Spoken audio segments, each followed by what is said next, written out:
Un fuerte aplauso, por favor.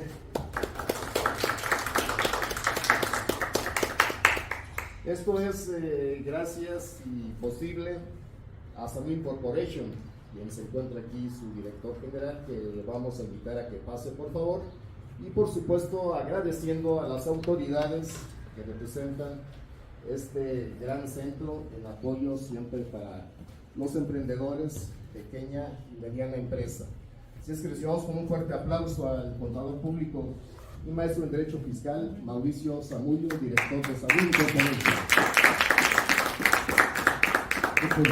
Muchas gracias, Oscar, y muchas gracias a los ponentes por estar aquí. Va a ser un buen curso, ¿eh?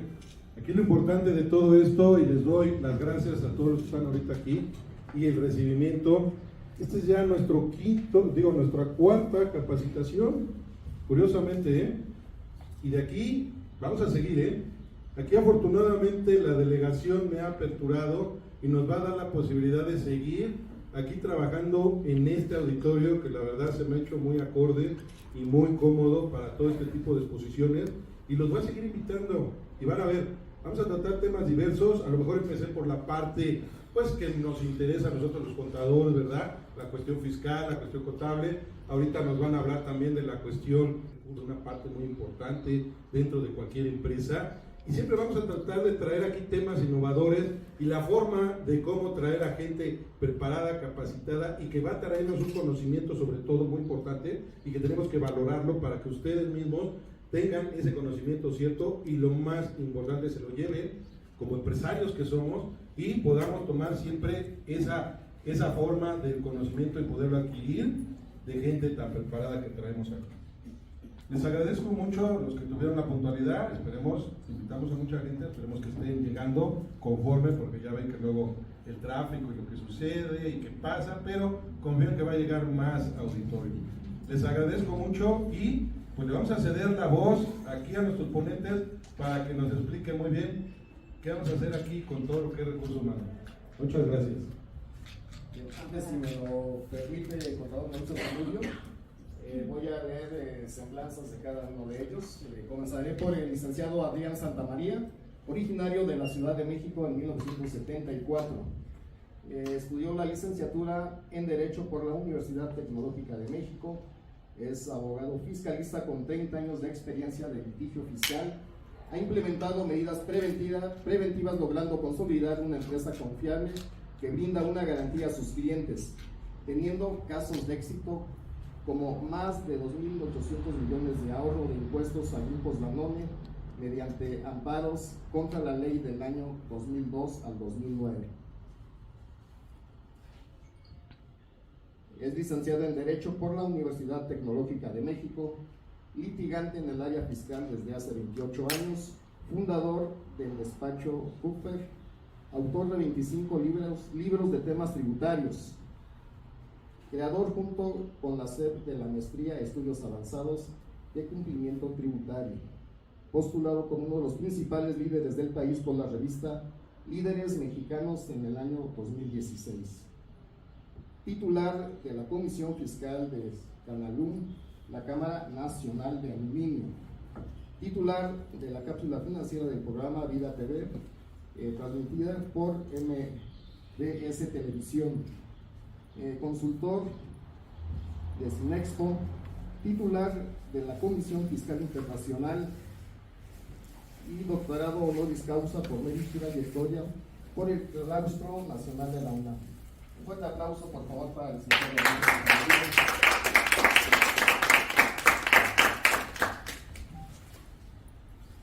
Me permito leer la semblanza del licenciado David Hernández, originario de la Ciudad de México en 1997.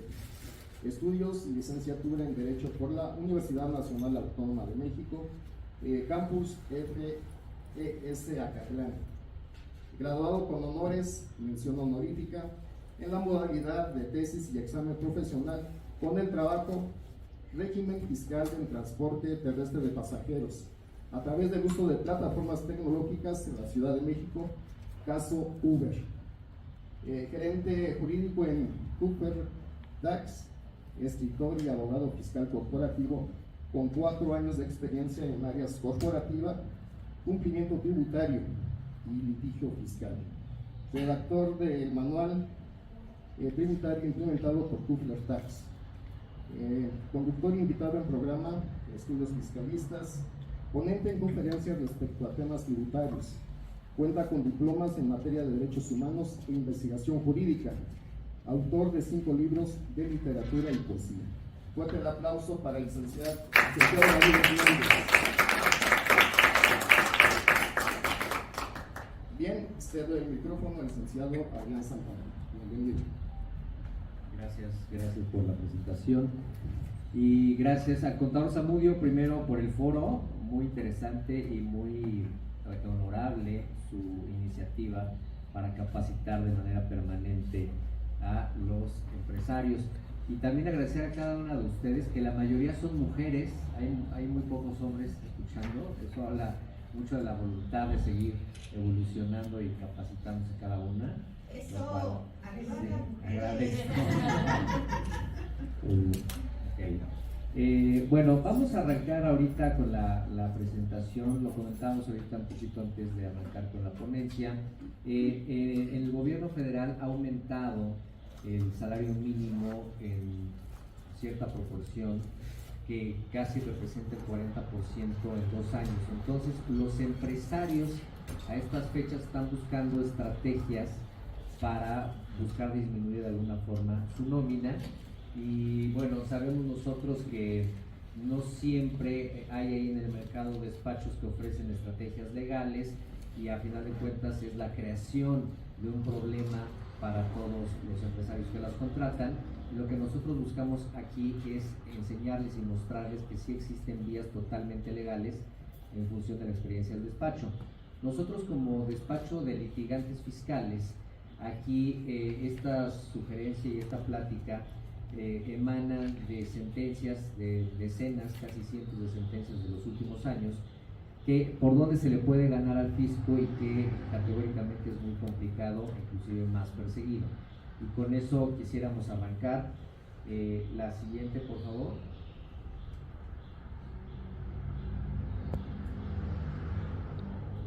La siguiente también, por favor. Básicamente se encuentran aquí estrategias que todavía uno encuentra en el mercado, que son muy delicadas. Si alguno de ustedes conocen empresas o empresarios que apliquen unas de estas, va a ser muy difícil que el fisco los deje en paz, y que el fisco, aún perdiendo el juicio, ojo, vamos a pensar que en un litigio el empresario gana, pero el esquema le quedó claro al fisco, se las va a reactivar, la va a reiniciar, o a lo mejor va a buscar otras instancias.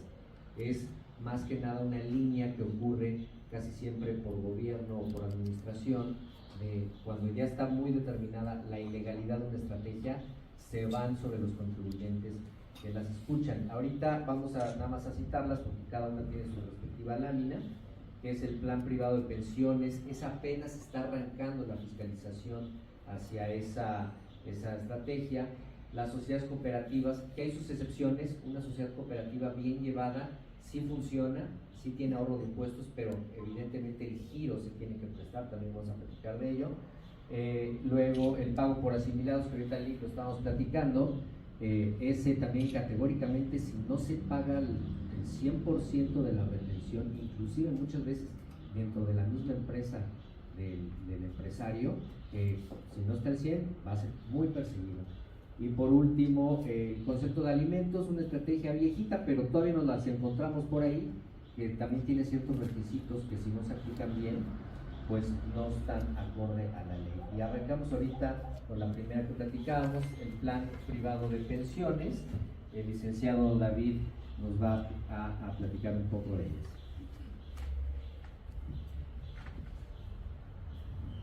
Hola, buena tarde a todos, gracias por estar aquí.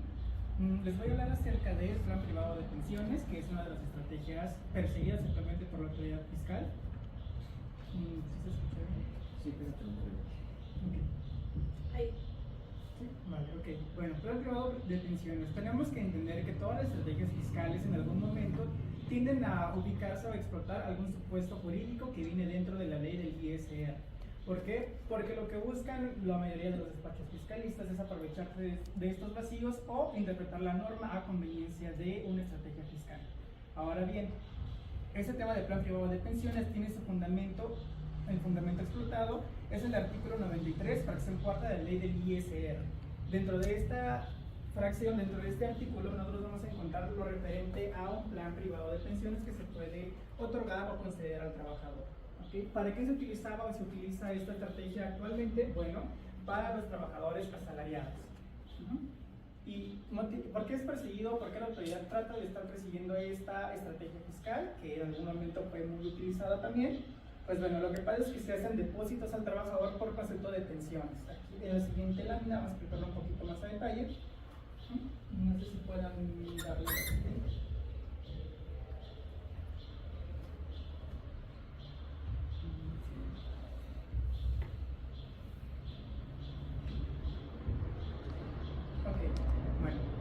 El esquema de cómo funciona el plan privado de pensiones como una estrategia fiscal lo vamos a encontrar en el diagrama que pueden ver en la parte de atrás. ¿Okay? Siguiente. Ahí, perfecto. Bueno, el plan privado de pensiones se maneja de manera, digamos que en dos partes o en dos etapas, pese a que hay empresas que suelen utilizarlo únicamente desde un pago, que sería la segunda parte. Vamos a ver cómo funciona. Bueno, la nómina del trabajador, entendamos que, digamos, va a corresponder a 12,000 pesos, por así decirlo. Entonces, hay una parte que se tiene que reportar ante el IMSS y otra parte que se reporta por concepto de esta estrategia fiscal. ¿Cuál es el objetivo de esto? De dividir esta nómina del trabajador en dos partes. Bueno, que ante el IMSS vamos a tener registrado al trabajador con un salario mínimo, por así decirlo, o bien el salario que determina la empresa. Punto número 2, el remanente o el restante se paga por concepto de este plan privado de pensiones. Pero ¿cuál es lo mágico? ¿Qué es lo que ocurre aquí en este plan privado de pensiones? Bueno, el empleador, el empresario, de manera astuta, por así decirlo, decidió agarrarse de esta fracción cuarta del artículo 93 de la ley del ISR y de esa manera inscribir al trabajador a un plan privado de pensiones. ¿A qué se refiere que sea plan privado de pensiones? Bueno, que no vamos a nosotros a recurrir a un elemento básico de gobierno como podría ser Infonavit, como podría ser INSTE y demás, sino que aquí vamos a recurrir a un plan privado de una empresa privada que se encarga de fondear o llevar a cabo captación de recursos por concepto de pensiones para el trabajador. Y lo que hacen estas empresas es, bueno, pues no te lo voy a regresar cuando te jubiles, sino que te lo voy a ir regresando de manera quincenal, de manera mensual. Esa es la razón por la que es perseguida por la autoridad fiscal. Porque en teoría, si la naturaleza jurídica de un plan privado de pensiones es precisamente esta, de entregarse al trabajador al momento de su retiro por jubilación, desempeño en edad avanzada o vejez, pues es en este momento que se tiene que regresar estas cantidades. No obstante, lo que se pretende con esta estrategia fiscal es agarrarse de esa precepto legal para poder ir haciendo retiros de manera anticipada para el trabajador. De hecho, el concepto es este, retiros de manera anticipada de plan privado de pensiones. Entonces, concluyendo este esquema, ya salió inclusive de manera mediática en varios periódicos un comunicado del gobierno federal, del Servicio de Administración Tributaria. Ya salió que ya va a ser perseguido, no va a haber tregua en ese sentido. En lo particular, desde que conocimos este esquema hace 6-7 años, no nos hacía sentido, porque si bien es cierto que el fondo sí es deducible siempre y cuando sea destinado para pensiones, que tenga el cumplimiento de diversos requisitos, el regreso no lo es, porque entonces el regreso no se configura con el tema del retiro. Y si el retiro no causara impuestos sobre la renta, entonces el fondo no sería deducible. Es la famosa simetría fiscal.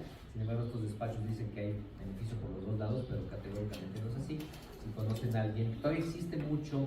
El gobierno no lo ha aplicado muy severamente, porque esta estrategia los despachos de fiscalistas lograron colocarla en muchos órganos de gobierno, en entidades paraestatales, inclusive en nóminas de gobiernos de los estados, y por eso no ha sido tan agresivo. Pero ya existe el comunicado, ya se están retirando sus proveedores y seguramente en el segundo semestre de este año va a ser muy agresiva. A continuación pasamos a la siguiente figura, sociedades cooperativas, que como lo mencioné al principio, bien llevadas sí existen todavía beneficios fiscales. Sin embargo, como todo, muchas veces en México se abusa de la figura, se simulan actos jurídicos que ya conoce la autoridad y que también persigue muy arduamente. Si quieres, arrancamos también con esta, David, por favor.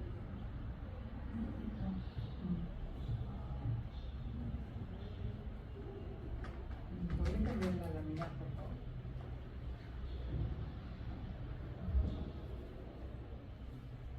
Ok, bueno, lo siguiente, como lo comentaba el licenciado Andrés Santa María, son las sociedades cooperativas. Esas sociedades cooperativas vamos a entenderlo como grupos de personas que se dedican a una actividad determinada, pero que tienen un régimen fiscal y tienen un tratamiento fiscal especial. ¿A qué me refiero con esto? Que no vamos a ver aquí un pago de impuestos como ocurriría con una sociedad anónima, por ejemplo, ni siquiera como una sociedad civil, sino que aquí vamos a encontrar un grupo de personas que en teoría no tienen especulación comercial y que se dedican a determinada actividad. Esa estrategia fiscal en su momento fue muy utilizada porque existía una ambigüedad en la ley, ¿okay? Entonces, este tema de las sociedades cooperativas era principalmente utilizada para las sociedades cooperativas de producción. ¿Por qué? Porque en las sociedades cooperativas de producción vamos a encontrar que existe una manera de poder pagar a los socios determinadas cantidades y esas cantidades en teoría no tendrían por qué gravar impuestos, ¿okay? Ahora vamos a ver, fundamento explotado es el artículo 25, fracción novena, y 27, fracción 21, ambas de ley del ISR y también la Ley General de Sociedades Cooperativas. Estos artículos dentro de estas leyes regulan en lo general las sociedades cooperativas y la forma en la que van a pagar impuestos. En teoría, una sociedad cooperativa paga impuestos como lo haría una persona física que se encuentra en el régimen de actividades empresariales. Entonces, desde ahí ya sabemos que tienen cierto beneficio fiscal. Ahora, principalmente lo solían utilizar las empresas, lo utilizan las empresas para los trabajadores de la empresa en lo general. ¿Okay? El motivo por el que es perseguido es porque se simula de alguna manera una relación contractual y se deja de un lado una relación de subordinación. Esto es, el trabajador propiamente dicho de la sociedad actúa como un trabajador subordinado. No obstante, dentro de esta estrategia es considerado como un socio de la sociedad cooperativa y de esa manera entonces no se le pagan sueldos de salarios, porque de hecho pues en teoría no tendría por qué tener este tipo de trabajadores que este tipo de sociedades. No obstante, se le considera como un socio cooperativista, aunque en la realidad o de manera práctica pues sea un trabajador. Siguiente, por favor. Okay. Ahora, ¿cómo funciona este esquema? Bueno, se emplea un concepto diverso para el pago de la nómina por el pago de prestación de servicios. Esto es, a la hora de que yo quiera pagarle a un trabajador, no voy a decir que le estoy emitiendo un recibo de nómina, ni le voy a estar diciendo que estoy pagándole por servicios personales, sino que vamos a repartirle estas cantidades que se generan con motivo de la sociedad cooperativa, como pues rendimientos, como ciertas cantidades, o parte proporcional, digámoslo así, de los beneficios que tiene la sociedad cooperativa. Entonces, ¿qué logramos con esto? ¿Qué se logra con esto? Pues que se simule una relación contractual de subordinación y busca aprovecharse de un beneficio fiscal que de por sí ya tienen las sociedades cooperativas. Sí, aquí en lo personal, hace, ¿qué será?, 17 años, se escuchaba mucho de estas estrategias. Existía un fondo de previsión social que no tenía un límite, entonces era muy fácil. Ya después le pusieron un techo y aún así muchos despachos siguieron proponiéndola. Pero como lo hemos comentado, al momento que se pierde la subordinación, aparte del tema fiscal, existe un riesgo porque cada uno de los trabajadores ya son socios de otra razón social y la empresa como tal ya tiene una relación mercantil con sus trabajadores, que evidentemente queda muy clara la simulación y el riesgo también pudiera existir de que esa fuerza laboral tomara ciertos derechos porque ya son socios de una sociedad y aquí tuvieras una falla económica, una afectación económica, ¿no? La siguiente, por favor, es lo que comentábamos también ahorita un poco antes de arrancar. Los pagos asimilados a salarios es una estrategia que empezó un poquito antes de pandemia a ponerse muy de moda, todo el mundo lo hacía con la esperanza de que el retenedor se hacía el responsable de ese impuesto y el que había sido retenido pues prácticamente estaba deslindado. Sin embargo,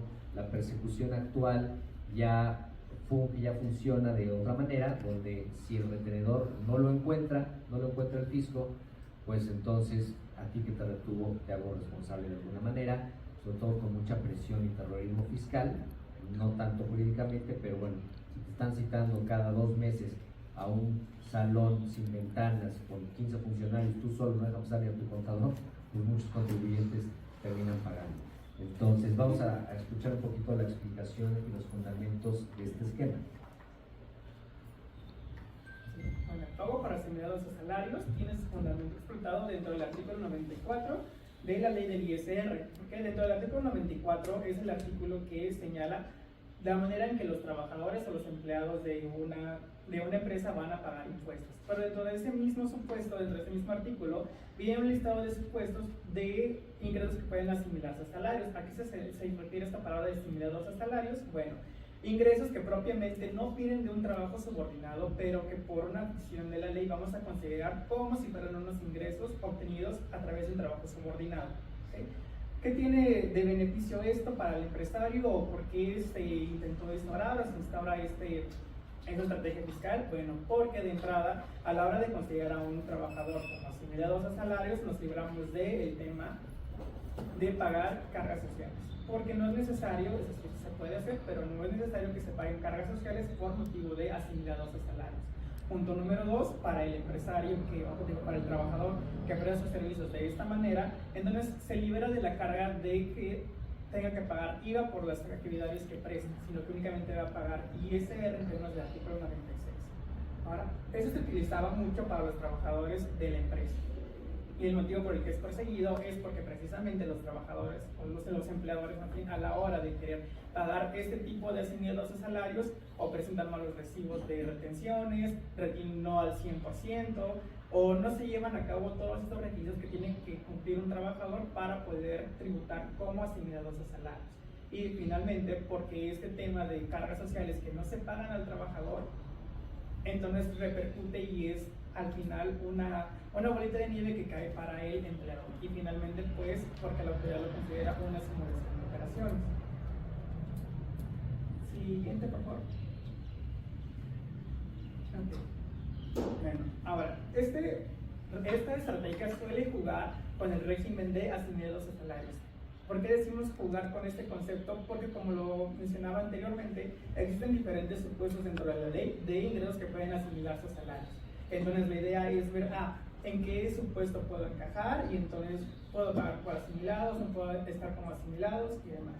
¿Entiende? Porque suele combinarse con los esquemas fiscales. Es decir, puedo pagar yo por asimilados a salarios una parte, pero otra parte me quedé.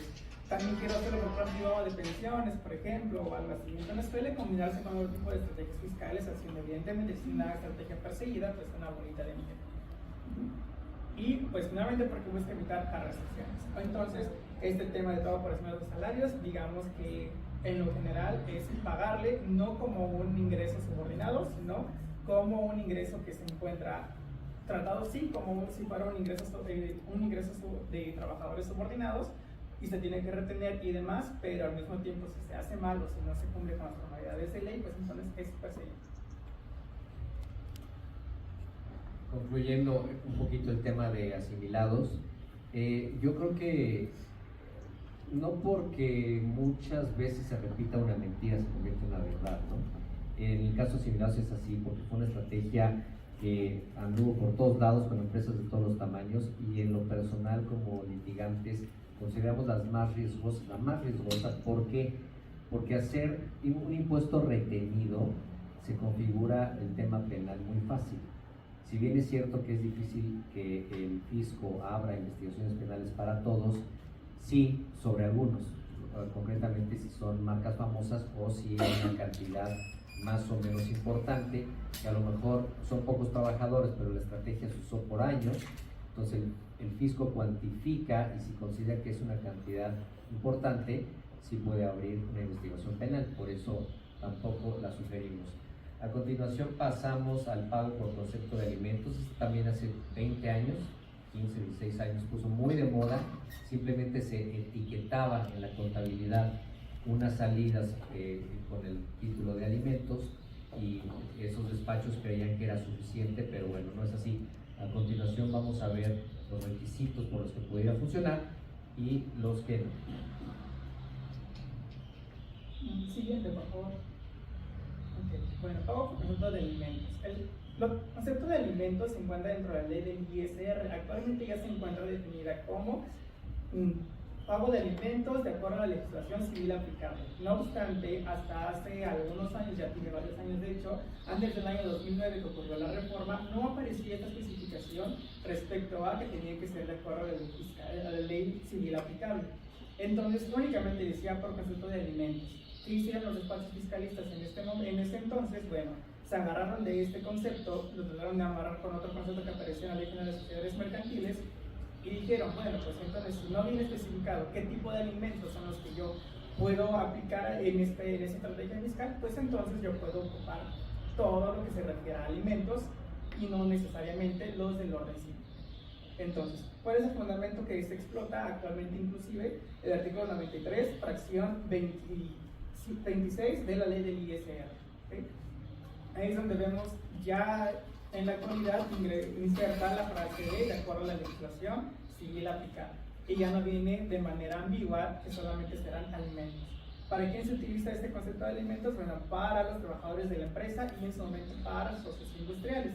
Los socios industriales son aquellas personas que forman parte de una sociedad y no aportan capital, sino que aportan mano de obra.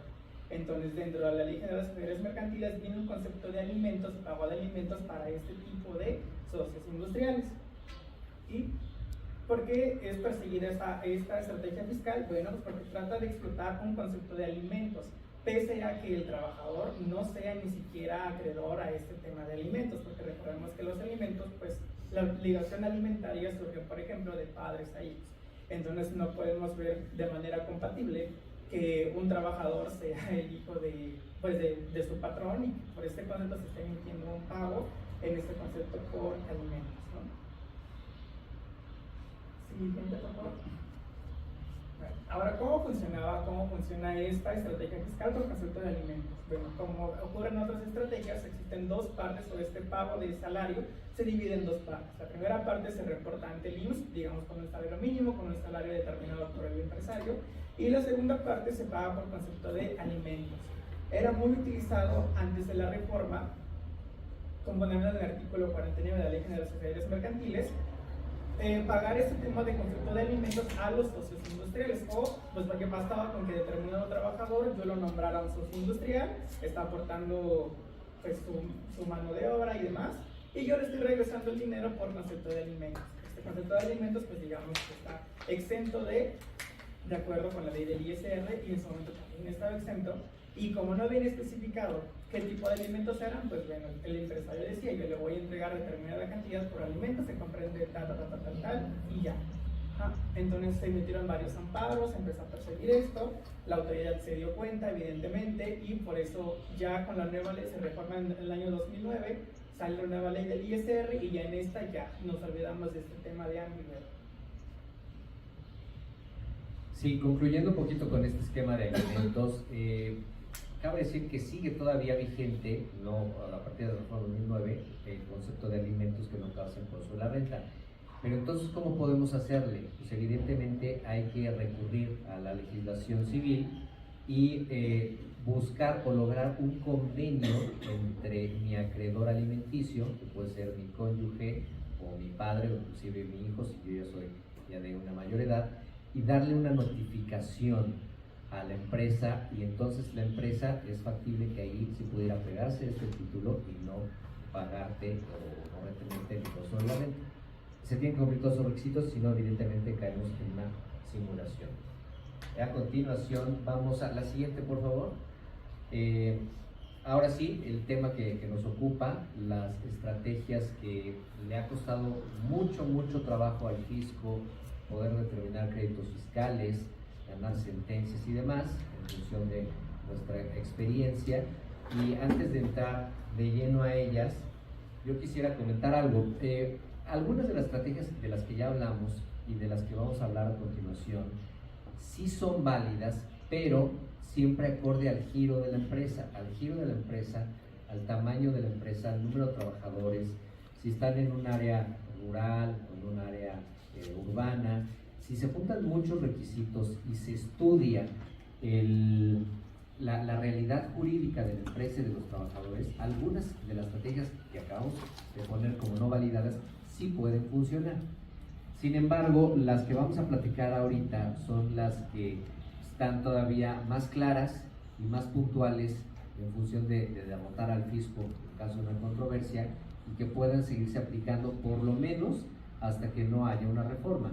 Entonces, seguramente todos han escuchado que hubo una prohibición del outsourcing hace un par de años, y es curioso porque muchos despachos bajaron la cortina o se dedicaron a otra cosa con ese temor, cuando en realidad la libertad de trabajo que contempla la Constitución no la puedes limitar de una manera tan radical. Entonces, a final de cuentas, todos estos esquemas no son outsourcing, pero sí pueden tener ciertos beneficios y ahorros en cargas sociales y en impuestos sobre la renta de la nómina. Entonces, arrancamos la siguiente, por favor. A grandes rasgos son el uso de tarjetas no nominativas. Ahorita David lo va a explicar muy bien. Hay que tener cuidado con esta, porque con fundamento en algunos artículos funciona muy bien, pero ya está empezando a suceder que hay empresas que abusan y ya empiezan a transferir cantidades importantes, o usan cientos y cientos y cientos de tarjetas no nominativas para mil razones, y así ya caemos en lo mismo, simulación. Pero si hay una congruencia entre mis trabajadores, la cantidad que reciben, sí es totalmente deducible, no causa impuesto sobre la renta, no acumula para cargas sociales, entonces es importante escuchar. Y de igual manera, los sindicatos, que también ya fueron muy perseguidos hace algunos años, hace aproximadamente 10 8 años, pero bien llevado el sindicato es casi imposible que el fisco pueda determinar un crédito fiscal, así como lo escuchan. No olvidemos que la obligación de llevar contabilidad es una excepción para los sindicatos. El sindicato puede todavía vivir sin una contabilidad igual a la del régimen general, y eso complica mucho cualquier investigación de cualquier autoridad. Entonces, bien llevada igual, en proporción con el número de trabajadores, en proporción con lo que se les transfiere, el fisco no ha podido hacer nada. Los derechos de autor, eso es muy particular porque también es muy noble, pero no es para todos, es para cierto perfil de trabajadores, sobre todo los administrativos que trabajan en oficinas y demás, y ya tienen una licenciatura. Existe ahí, ahorita lo vamos a escuchar, ese beneficio fiscal, que puedo tener aproximadamente 70,000 pesos mensuales de ingreso y no me va a acumular. Está muy interesante. Los gastos de socios y accionistas, aquí no estamos inventando el hilo negro. Los que tuvimos algún papá o tío contador o profesionista de esa área, sabemos que en los 80s y 70s decían: mete todos tus gastos, mételos. Ya después como que entró la controversia. Sin embargo, es mejor tratar de documentar todos esos gastos que tú metiste a tu empresa, a inventarte operaciones o comprar una factura que no sabes quién está involucrado con esa razón social. Entonces ahorita también la vamos a explicar. Y por último, la más nueva, la más novedosa, porque tiene 2018, 2019 que entró en vigor la norma 035, que bien aprovechada también podemos hacer maravillas. Lo vamos a platicar en unos momentos. Siguiente tema. Okay. Bueno, antes que nada quisiera preguntar, ustedes pueden responder por sí mismos o decirlo en voz alta como deseen, si es realmente malo o bueno tener una estrategia fiscal. Porque en la práctica me he encontrado mucha gente que dice no, porque pagar impuestos es necesario para contribuir al gasto público, porque es mi obligación, porque si viene en la Constitución, porque tengo que... Entonces la pregunta ¿es realmente malo tener una estrategia fiscal para pagar impuestos, o no querer pagar todo lo que tengo que pagar, o tener que pagar menos impuestos? Bueno, cada quien puede tener su opinión personal. En lo particular, opino que no es malo tener una estrategia fiscal para pagar impuestos, pero esto sí hay que hacerlo de manera inteligente y de manera muy estratégica. ¿Por qué? Porque esas estrategias fiscales no pueden ser determinadas al dedazo, ni pueden ir determinadas en función de por qué le funciona a mi padrino, por qué le funciona a mi hermano, a mi papá, a mi tío, a mi primo y demás. Esas estrategias fiscales tienen que ir acorde a la realidad del contribuyente. En lo general, las estrategias fiscales se sustentan dentro de aquellos ingresos que no son acumulables o bien que pueden ser deducibles. Ese es el caso del uso de tarjetas no nominativas. Encuentran su fundamento legal dentro del artículo 28, fracción 3 y 93, fracciones 1 y 8 de la ley del ISR. Estos fundamentos nos hablan acerca de qué ingresos nos van a ser acumulables para el trabajador y de la misma forma qué ingresos pueden ser deducibles para él. Entonces vamos a entender estas estrategias fiscales desde dos perspectivas. La primera de ellas desde el beneficio que puede tener el trabajador al momento de acumular sus ingresos, y número dos, desde el beneficio que puede tener la empresa al momento de efectuar estos pagos. Ahora, esta estrategia fiscal es ideal para el área comercial y para los clientes. Vamos a entender clientes no como conceptualmente lo entendemos, o no como habitualmente se entiende de yo presto un servicio y mi cliente es tal persona, ¿no? Vamos a entenderlo desde la perspectiva de si yo estoy dentro de un esquema jerárquico, mi cliente va a ser aquella persona que me va a proporcionar un servicio dentro de mi misma organización. Es decir, si yo soy el patrón y tengo un área comercial, mi cliente en ese momento es esa área comercial, ¿okay? Entonces, es ideal tanto para el área comercial como para los clientes. ¿Y cuál es la condición sine qua non? Es decir, ¿qué condición se tiene que cumplir sí o sí para que digamos que es posible aplicar esta estrategia fiscal? Bueno, el beneficio debe ser otorgado de manera general, ¿ok? Entonces, yo le tengo que poder proporcionar esta tarjeta no nominativa a todos mis clientes, a toda mi área de ventas, por igual, ¿ok? Siguiente, por favor. Bueno, ahora, esa estrategia se divide o tiene dos maneras de poder ser aplicadas. La primera de ellas es un pago de contraprestación al área comercial por concepto de tarjetas no nominativas, es decir, yo tengo mi área comercial y les voy a pagar sus comisiones, les voy a pagar lo que les tenga que pagar a través de esa tarjeta no nominativa. O, inciso B, yo puedo pagarles un salario, puedo pagarles determinada cantidad de dinero, que sí voy a reportar ante el IMSS, y la segunda parte a través de una tarjeta no nominativa, que como lo comenté hace ratito, tiene que ser sí o sí otorgado de manera general a los trabajadores.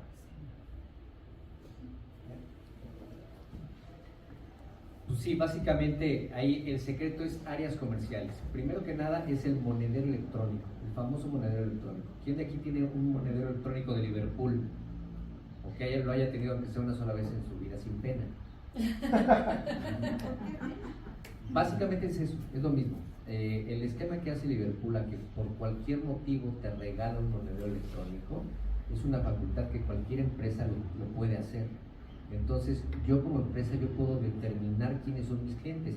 Si ustedes se fijan, Liverpool muchas veces, y sobre todo a lo mejor si vamos en efectivo, no nos preguntan quiénes somos, simplemente nos dan la tarjetita y ya trae ahí cierta cantidad de dinero que podemos usar en la tienda como queramos.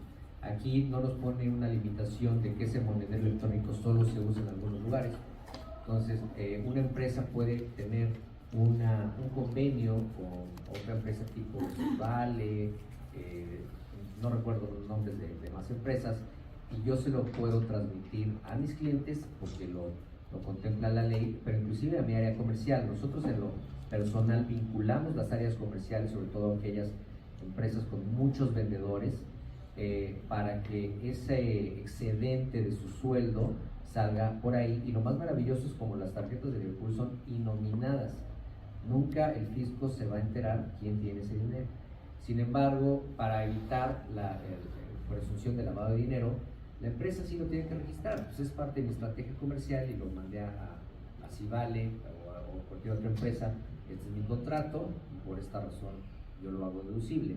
Y de esa manera tanto libramos el tema de lavado de dinero y evitamos que se acumule tanto para efectos sociales, de cargas sociales y de ISR a los trabajadores.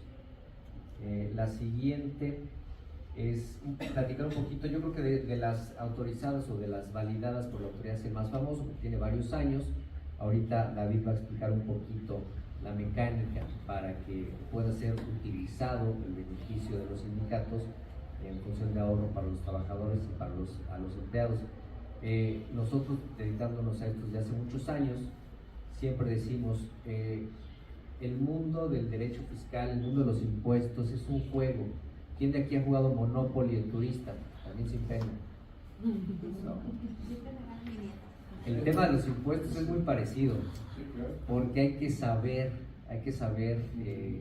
dónde nos conviene sentarnos en tal o cual manera. Casi nadie sabe que el país que más paraísos fiscales tiene es Estados Unidos.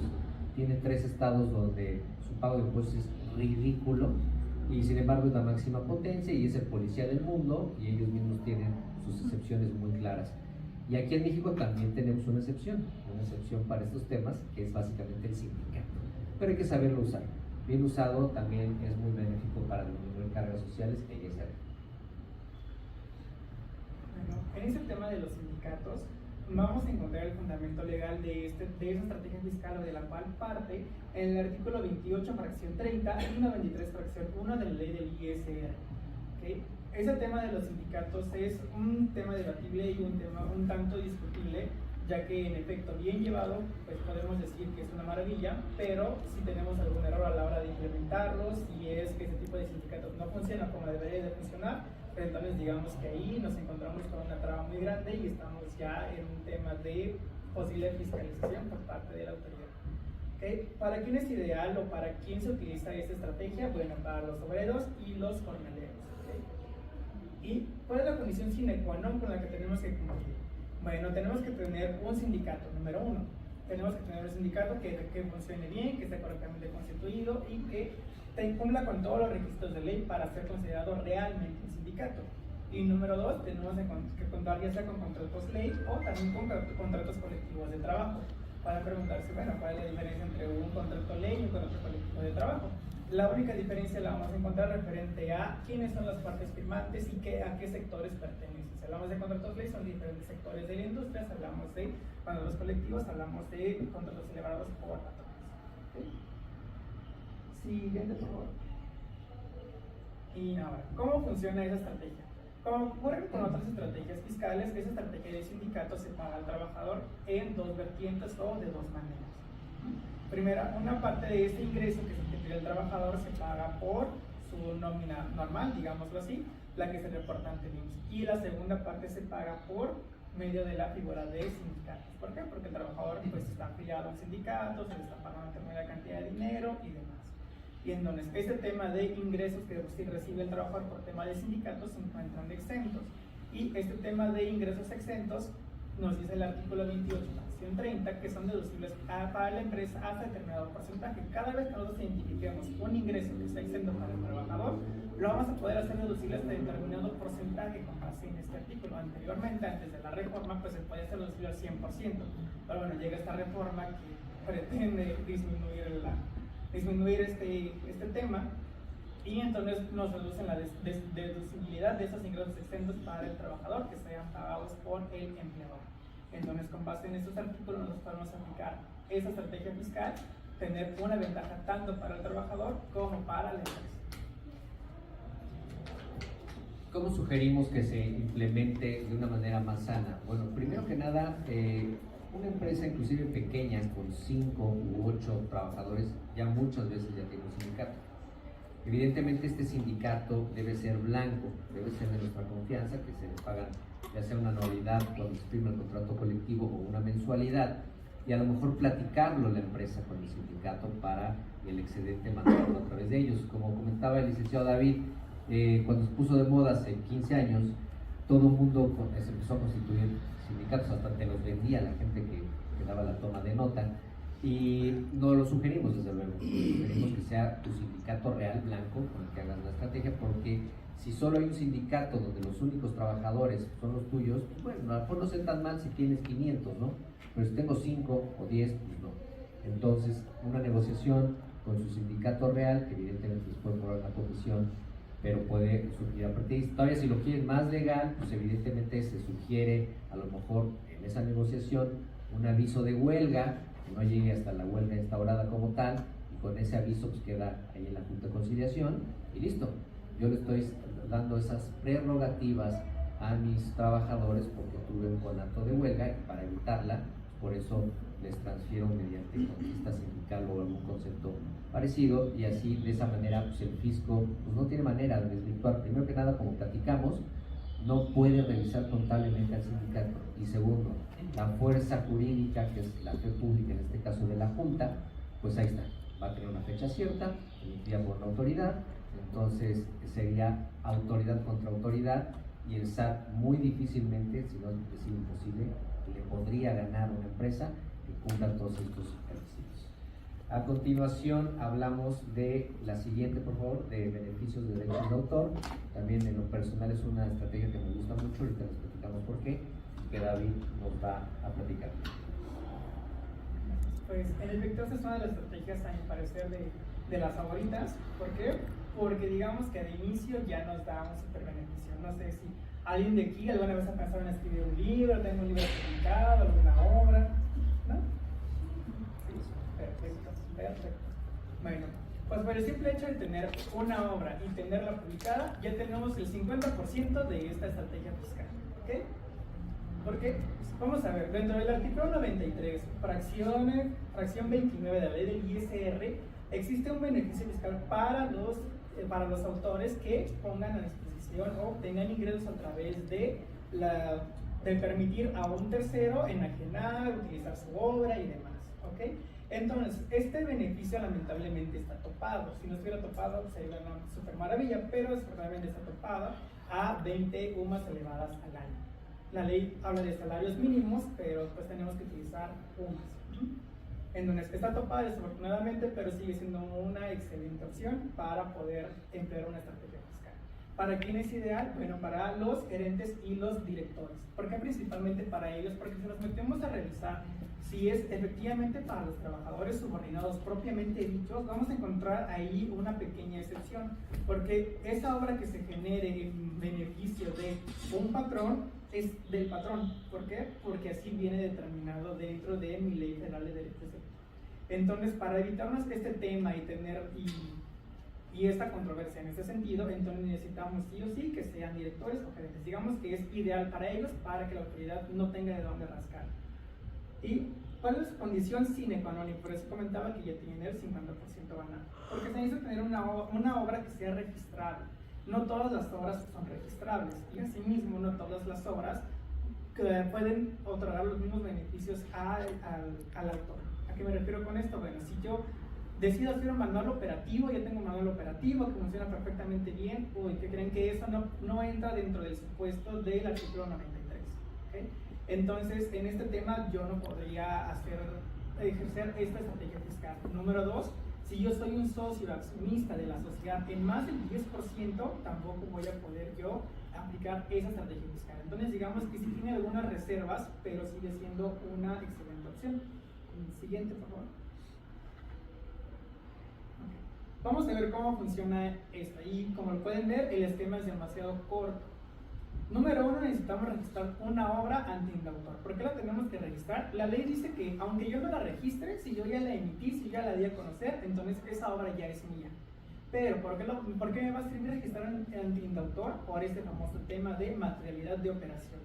Porque yo voy a tener una obra que es la que va a servir de base para esa estrategia fiscal, la lleva un indautor que es una institución pública que tiene fe pública, le inscribe en un registro que es público, y entonces de esa manera ya corroboramos que la obra efectivamente existe, que efectivamente es de mi autoría y el porcentaje en el que soy autor. Y si me quiero ver todavía más exigente, inscribo incluso el contrato con el árbitro del cual yo estoy dándole a alguien esa obra. Punto número 2. Una pequeña pregunta, te interrumpo. El beneficio de derechos de autor, ¿no estás hablando de un libro, de un cantante, como la señora Dinamita, que esa es la pregunta que tiene 10 o 1000? ¿Estás hablando de obra? ¿Estás hablando de beneficio de autor?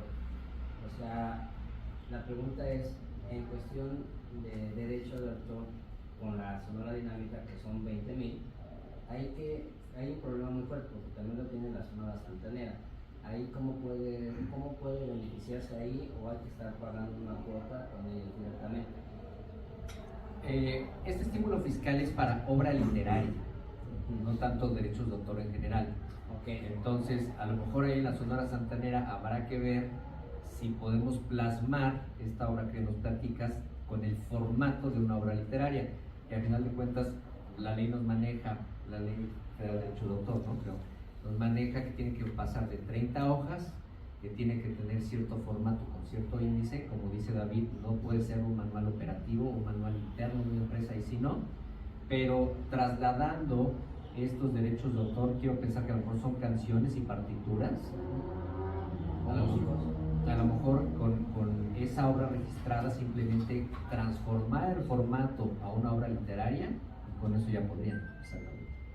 Pero por ejemplo, si a mí me pone, voy a hacer una obra de teatro con la Sonora Dinamita y la Sonora Santanera, ahí no podría tener problema. ¿No en qué sentido?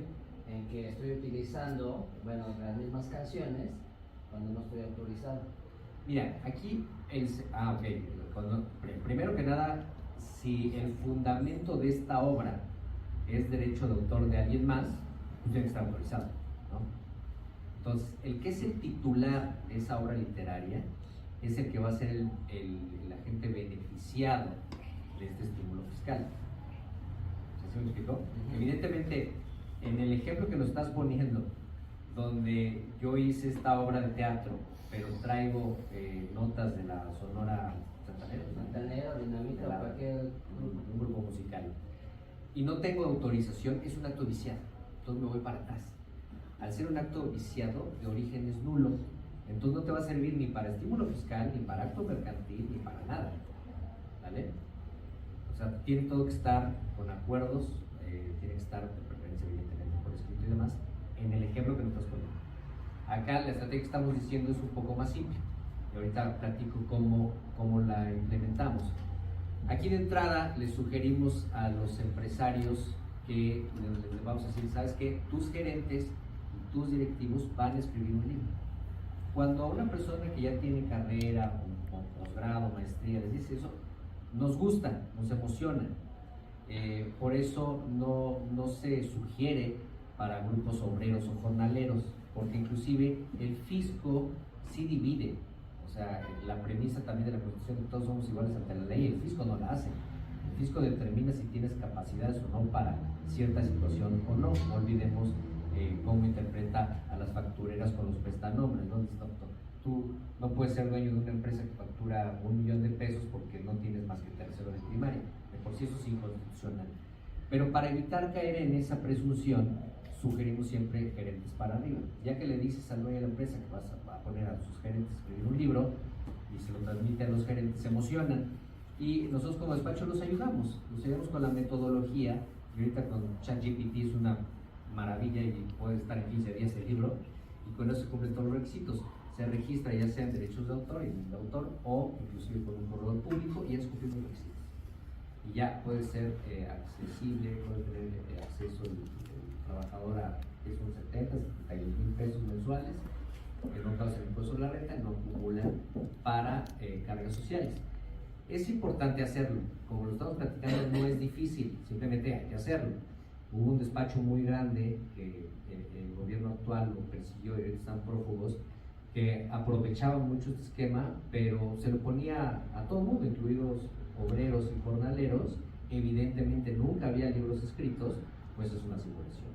Pero si lo haces bien, con gente que tiene la capacidad intelectual para hacerlo, los registros, cumple los requisitos, no hay manera que te lo echen para atrás.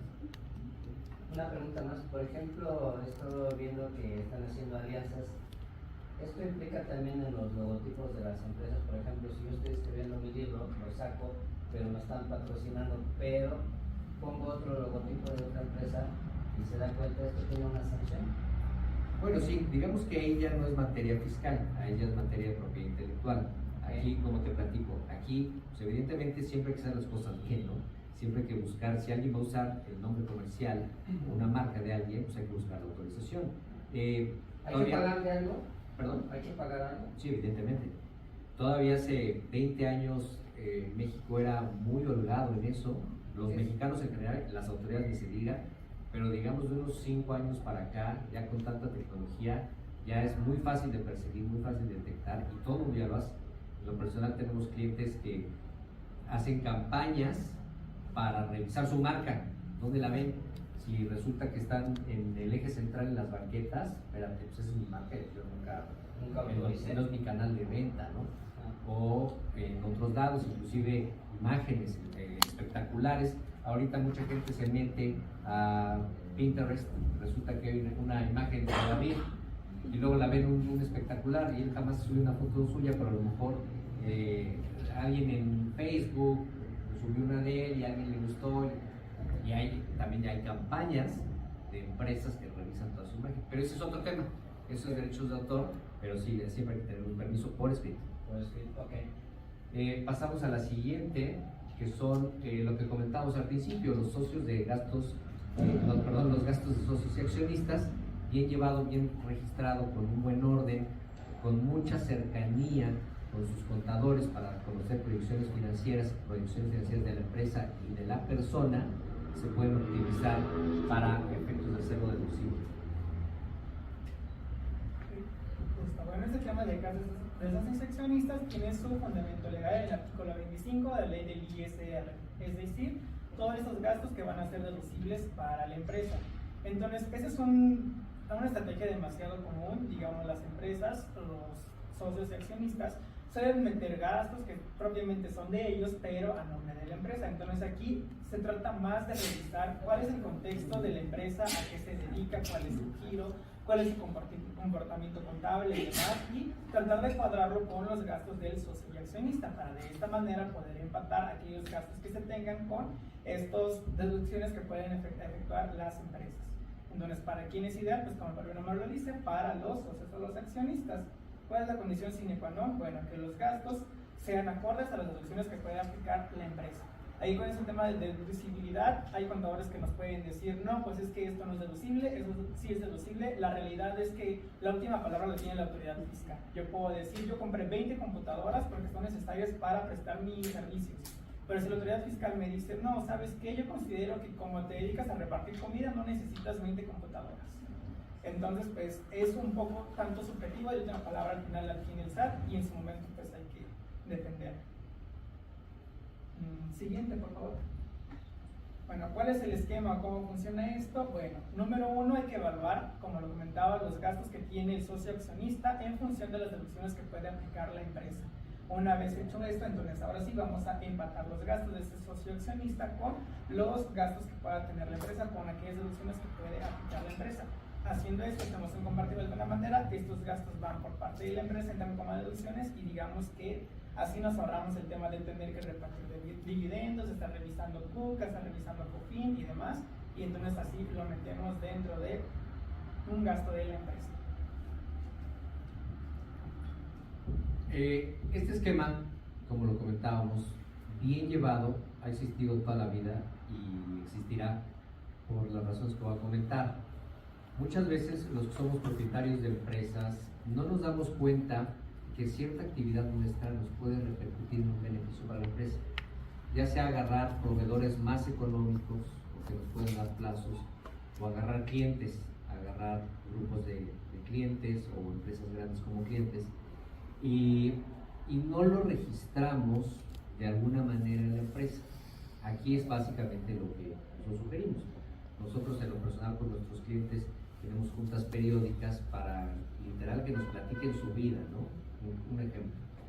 Teníamos unos clientes de la comunidad judía donde eran muy ortodoxos y hacían un viaje, a veces 2 anuales, a Israel. Hicieron toda la familia, se iban 5 o 6 personas a todo lujo y gastaban cantidad considerable en esos viajecitos. Y siempre regresaban con un negocio, ya sea que alguien más de la comunidad les había sugerido una inversión o una alianza y regresaban con un negocio. Entonces, mi pregunta aquí es ¿ese viaje fue parte de la empresa? ¿Fue algo estrictamente indispensable? Pues haciendo un estudio resulta que pues, la gran mayoría de los negocios de esa familia venían de esa clase de viajes. Entonces, aquí simplemente hay que documentarlo. Como decía David, la última palabra la tiene la autoridad. Yo en lo personal, yo difiero, porque a final de cuentas la autoridad solo puede presumir de los actos jurídicos. Digamos que entre ustedes dos hacen una compraventa del agua, tú vas a determinar el precio y Grisel si está de acuerdo. Nadie puede alterar eso, absolutamente nadie, porque a lo mejor tú se la vendes en 10,000 pesos porque resulta que trae baba de Luis Miguel y le enseñas el video, ¿no? Grisel si lo compra. Y luego, pues tú lo metes deducible porque a lo mejor te trae gente a tu negocio porque ahí está la botella con la baba de Luis Miguel y ahí está el video. Entonces, estrictamente es usar tu negocio y lo haces deducible. Y va a llegar el fisco y va a decir, no puedes comprar una botella de 5 pesos en 10,000 pesos. ¿Quién tiene la razón aquí? ¿La tiene el fisco o la tengo yo, que soy el dueño de mi negocio? Luis Miguel.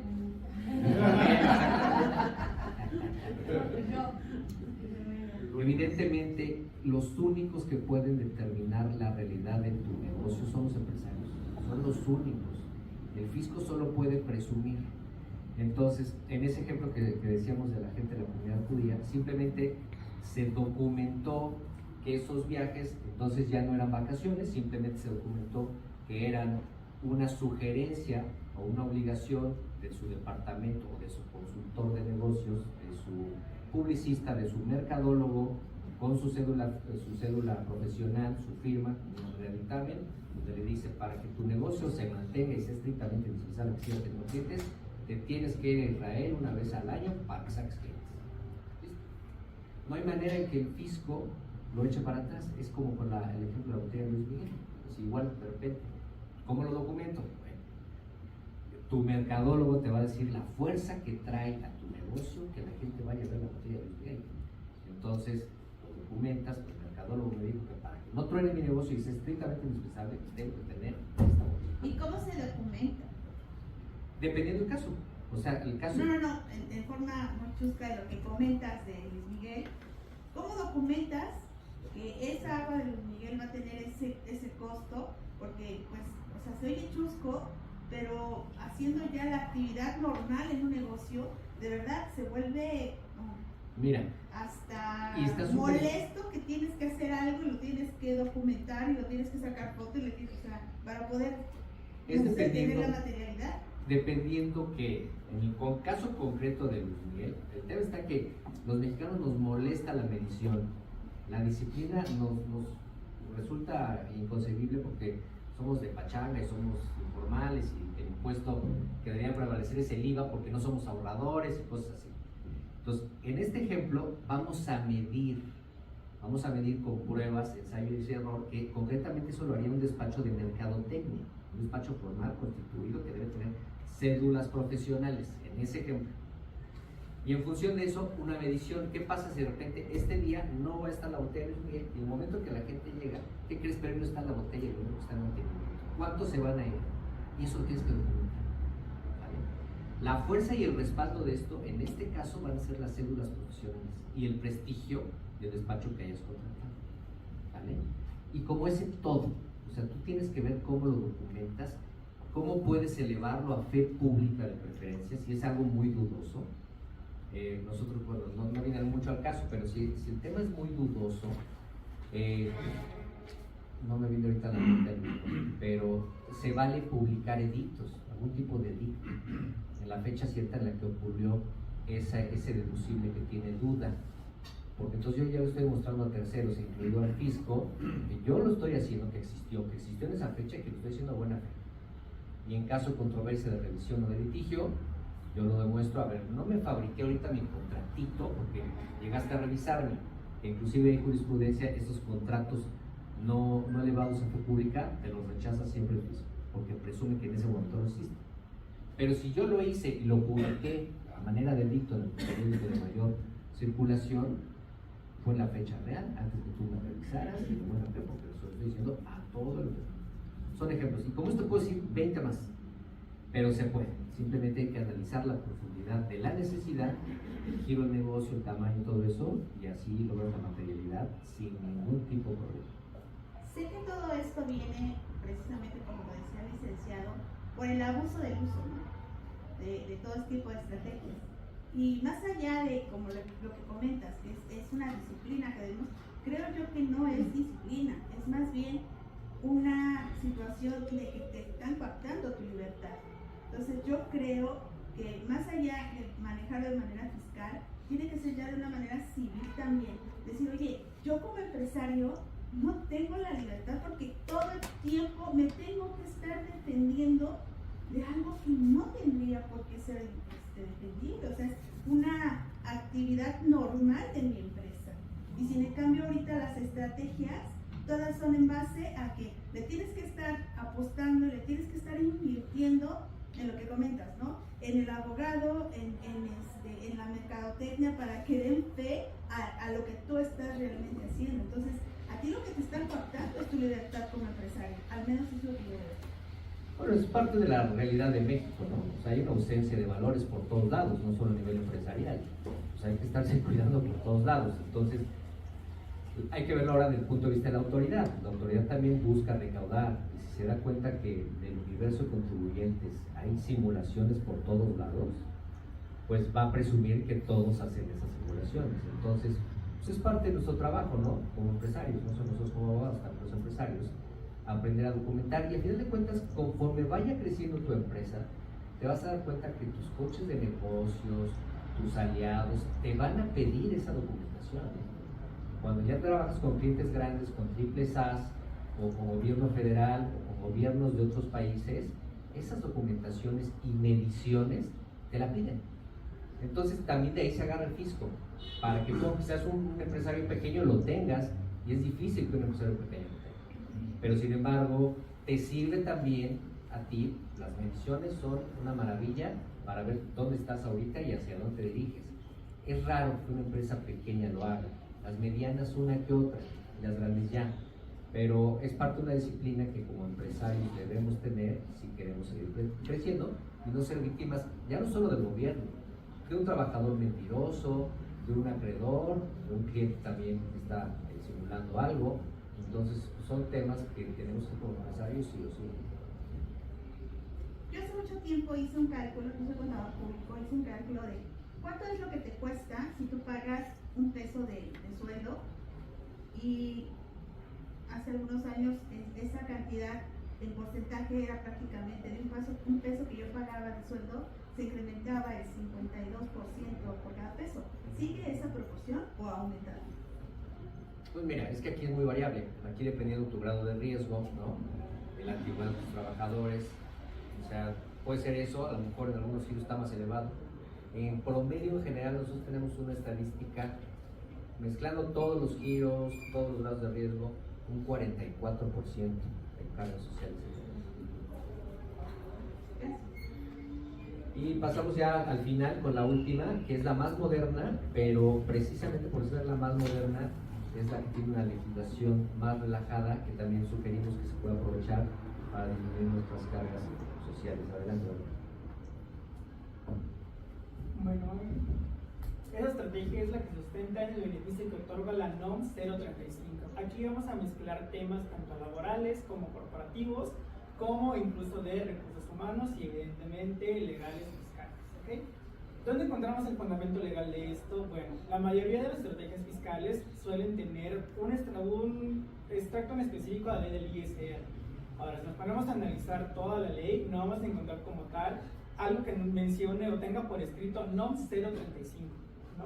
Sino que tenemos nosotros que desprenderla de o interpretarla de esas fracciones que voy a mencionar, que son la fracción 1, 3 y 8 de la ley del ISR. ¿Por qué? Porque eso nos habla acerca de beneficios otorgados a los trabajadores de manera general.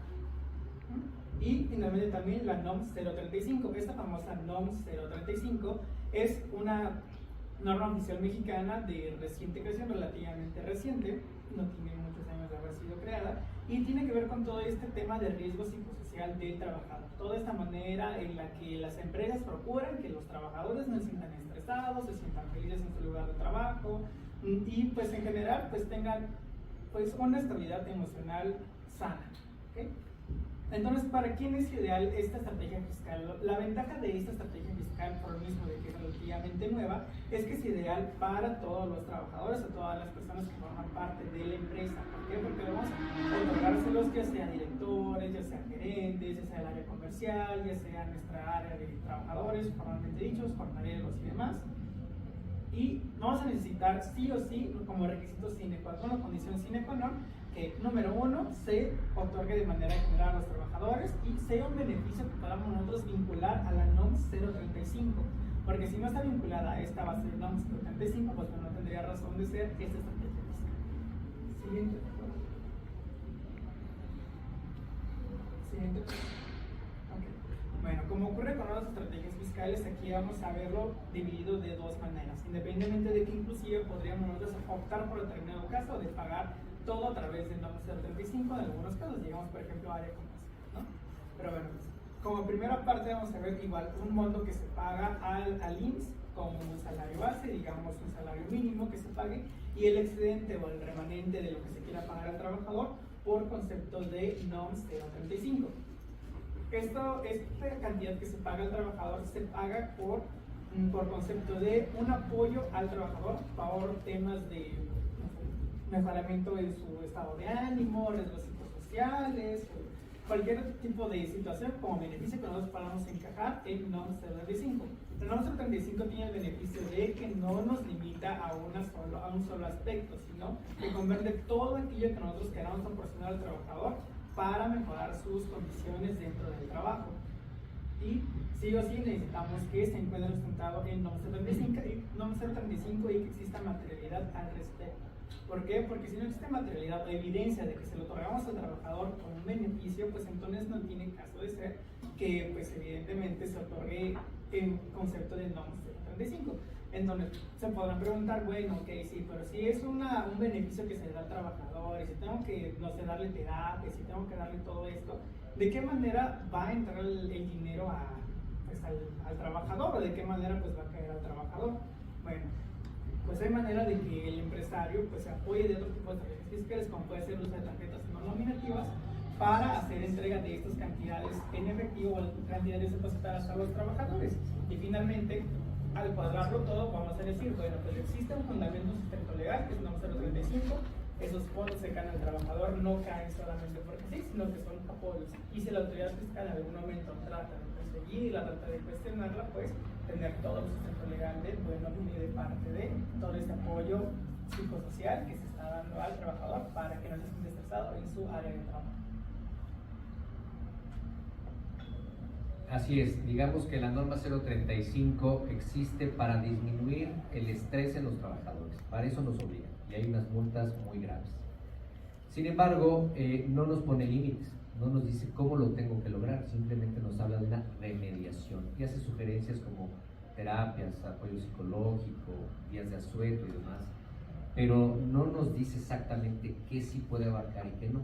Entonces, como todavía es muy ambiguo por ahí, ¿qué sucede si yo cierto ingreso, cierta cantidad económica, se las doy en tarjetas o en monederos electrónicos, que vimos son nominativos, en monederos electrónicos a mis trabajadores?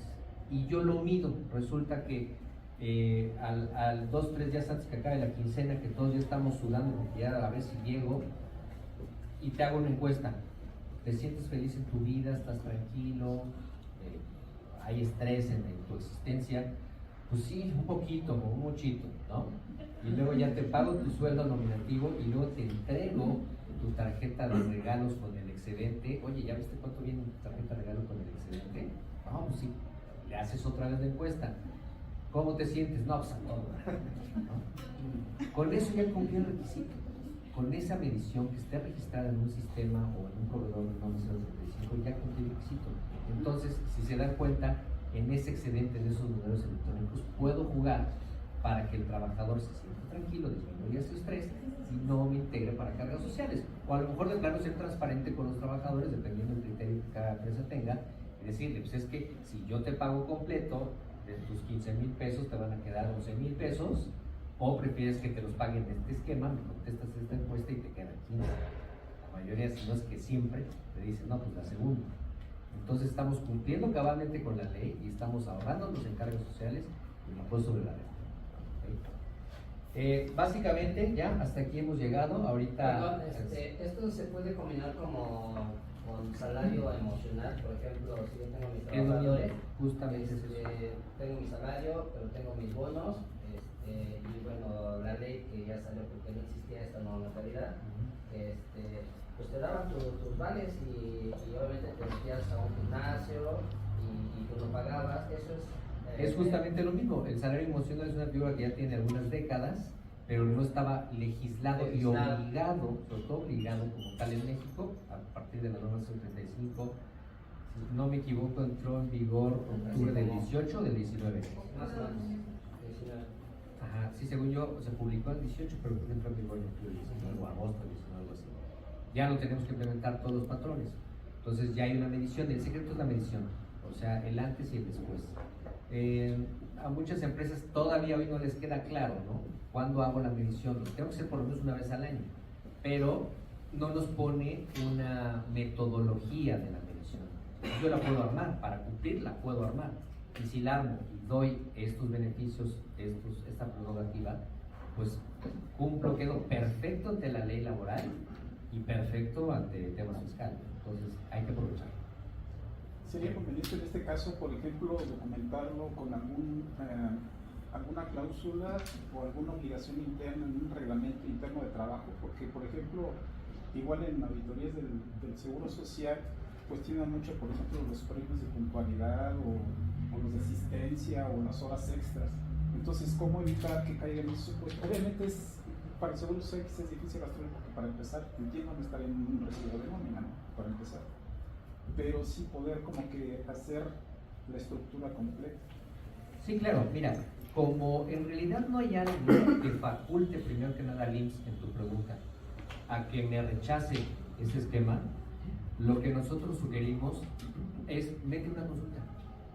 Primero que nada, documenta internamente como pues todos los procesos que tenga la empresa, o sea, desde el contrato laboral, si es que hay contrato colectivo, o una normatividad interna. Exactamente, un reglamento de trabajo. Todo eso está maravilloso. Y luego, si hay cierta duda, puedes meter a través de tus abogados una consulta ante el IMSS, donde sea medio tendenciosa, pero a final de cuentas estás cumpliendo con la ley.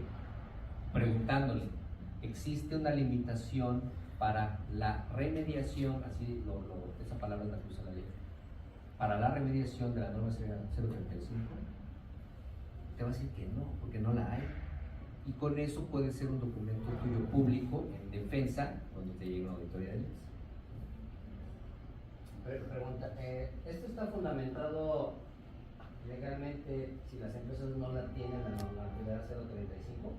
Si una empresa no tiene esta normatividad, ¿tiene una sanción? Sí, claro, multas de 500,000, ¿no? De 500,000. O sea, estamos hablando de todos los giros. Todos. Todos los giros. Todos. Yo tenía 10 colaboradores. ¿Con uno? No, 10. ¿Con 10? Sí. Ah, buen dato. Sí, sí. 9 contratan. Mientras los demás no los metas en outsourcing, todo está bien. Si vas a contratar a un... Ok, el outsourcing todavía sigue vigente. No, ya está prohibido. O sea, yo les voy a poner un ejemplo que cuando recién se publicó dije, es una exageración, ¿no? Porque vamos a pensar que ustedes están ahí en su casa y tienen una muchacha de confianza que lleva muchos años y cada sábado le pagan. Y de repente el lunes no llega la muchacha y llega otra señorita, pues soy la sobrina de doña Panchita. Entonces le hablas a doña Panchita, oye, ¿qué onda? Me llegó aquí una niña que es tu sobrina. Ah, sí, mi sobrina, ella le va a trabajar. ¿Y a quién le pago? No, pues el sábado me paga a mí y yo me hago horas con ella. Eso es el outsourcing. O sea, es un acto laboral que no puedes prohibir. Todos tenemos derecho al trabajo. Aquí muchas veces tenemos discusiones con contadores porque en la carrera de Derecho o en las maestrías de Derecho nos enseñan a que la ley se debe interpretar de manera armónica. No puedes agarrar un artículo solo y ese no aplica, no. Tienes que saberte todas las leyes, por eso sí existimos a los abogados. Y en función de eso interpretar lo que te beneficia. Entonces, en este caso, pues aquí pues, hay que cumplir, pero el outsourcing como tal, no está, dice la ley que está prohibido, pero en la práctica, pues el REPSE, digamos que es la regulación para que siga existiendo y que en general el mexicano haga las cosas mejor. A final de cuentas, lo que decía yo hace rato, la disciplina nos cuesta mucho trabajo, yo creo que a todos los mexicanos, al 99.99%, pero tampoco es letra exagerada, ¿no? O sea, uno se va a países del primer mundo y así están sus legislaciones y sus autoridades son mucho más estrictas. Entonces creo que México, independientemente de los partidos y los gobernantes, pues va por buen camino porque a golpe y porrazo nos están obligando a ser más disciplinados, a ser más ordenados. Otra pregunta, en el sistema electrónico que hablabas de pagos electrónicos que te dan tu tarjeta así los centros comerciales, de ver que los centavitos de uno de los no tenemos, en aquella época pues sí existía el centavo, ¿no? pero actualmente ya no tenemos. Por ejemplo, vas a Walmart y ya no te dan 3 centavos, pero si en cambio vas a Soriana y tienes tu tarjeta electrónica, te lo acumulan ahí. Para Walmart, que no tiene ese tipo de tarjetas, porque yo no tengo ninguna, cuando vas a comprar ahí, pues son millones en toda la República. ¿Eso se le llamaría corrupción o cómo se puede controlar esto? Robo, ¿no? Pablo? Eso es un fraude o un abuso de confianza. Ya. Eso es un delito.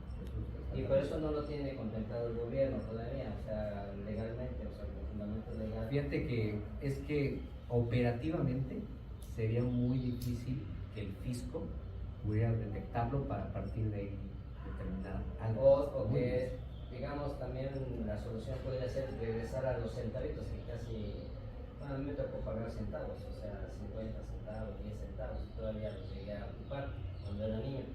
Pero actualmente eso ya no se puede regular. No, fíjate que en el capitalismo mexicano hay muchos recovecos donde muchas instituciones abusan, inclusive el mismo gobierno, ¿no? Estamos platicando con las negativas de la devolución de impuestos. Como solo el 3% de los contribuyentes impugnan, pues sabe que 97 de cada 100 pues no va a decir nada cuando ya no te regresó tu dinero. Claro. Eso es un ejemplo del gobierno. El otro ejemplo son los bancos. Los bancos con sus famosas comisiones de cajeros, todo eso. Y eso es un tema más o menos popular. Pero, por ejemplo, ¿qué pasa con la gente que se muere y sus seres queridos no sabían que tenían la cuenta? Después de un tiempo, y ni siquiera son 5 años, como prescribe la mayoría de los documentos contables y jurídicos, creo que son 2 o 3, que si no hay movimiento y tienen conocimiento que falleció, se lo quedan. O sea, digamos que ahí hay que estar, lo que decíamos ahorita, hay que estar pendientes de tu propia vida, tu patrimonio y todo eso, porque si no alguien va a llegar y presta. Pero hay descendencia, o sea, digamos, Pero además, Sí, no sí, nada sí, más cuando falleces. A mí me pasó, tenía una cuenta en dólares y como no la manejé por mucho tiempo, me la quería cancelar. No, pues es que como si, ajá, pero aquí estoy, me ostento, yo soy, ¿por qué me vas a cancelar? No estoy hablando que sea una cantidad tan fuerte, pero como dice, ¿no?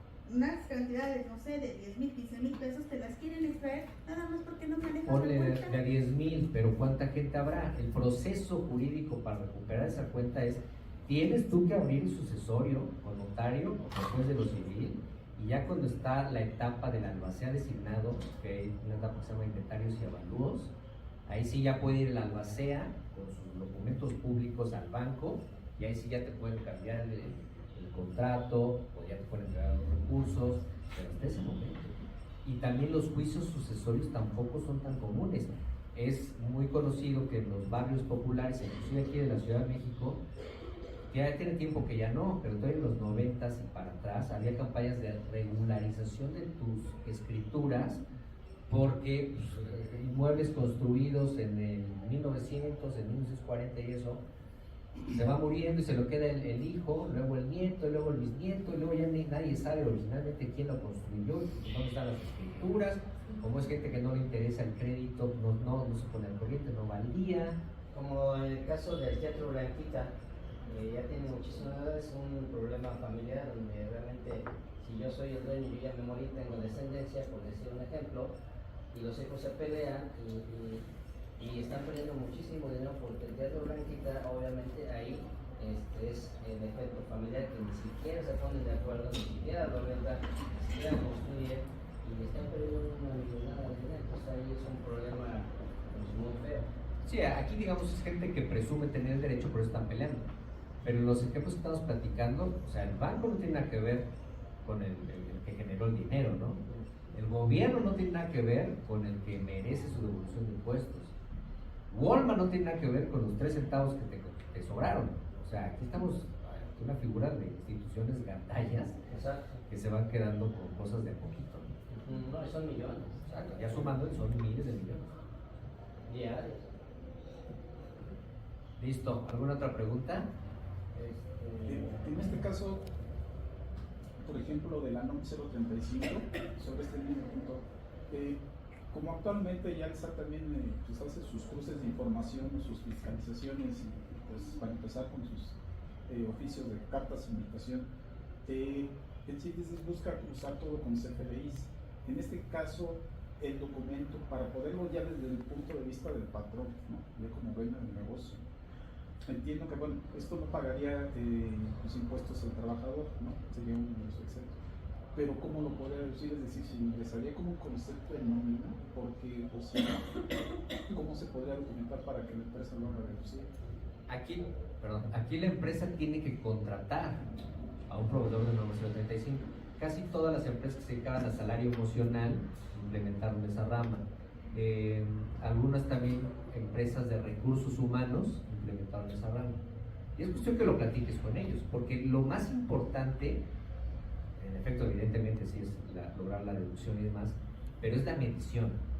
O sea, aquí tienes que contratarte una empresa que sí te dé cierto salario emocional, y aquí le platicas ese esquema para que esté de acuerdo. Ya, tú lo contratas a él como proveedor y tú le vas a pagar a él, y le vas a transferir a él, a esta persona, le vas a transferir los beneficios de la tarjeta, ¿vale? Pero ahí tú ya te deslindaste, porque tú lo estás contratando no como outsourcing, tú lo estás contratando para un servicio que sí te tiene que dar, y la mayor materialidad va a ser la medición. Esas empresas, ya hay muchas, te lo manejan en aplicaciones, entonces ya se volvió muy práctico y va a estar documentado en tus discos duros y en los de ellos.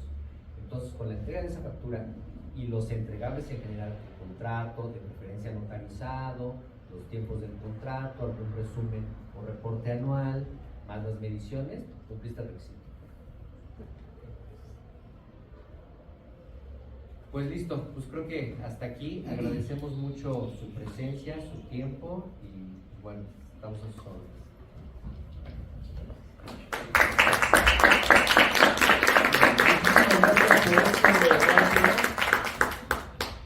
Estrategias fiscales validadas por la autoridad, y aquí aplicamos la siguiente frase creada por el contador público Fabricio Zamudio: más vale prevención que terror fiscal. Efectivamente, fuerte el aplauso nuevamente para estos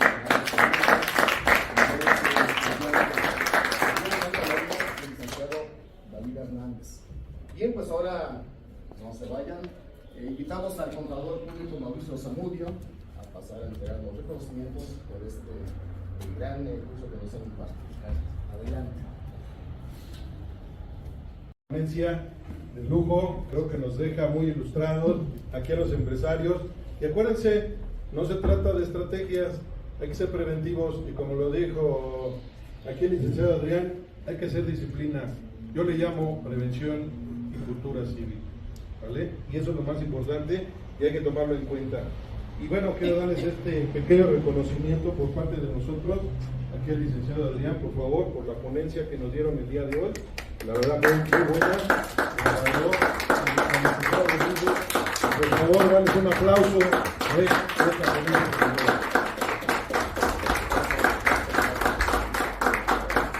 Gracias a ti.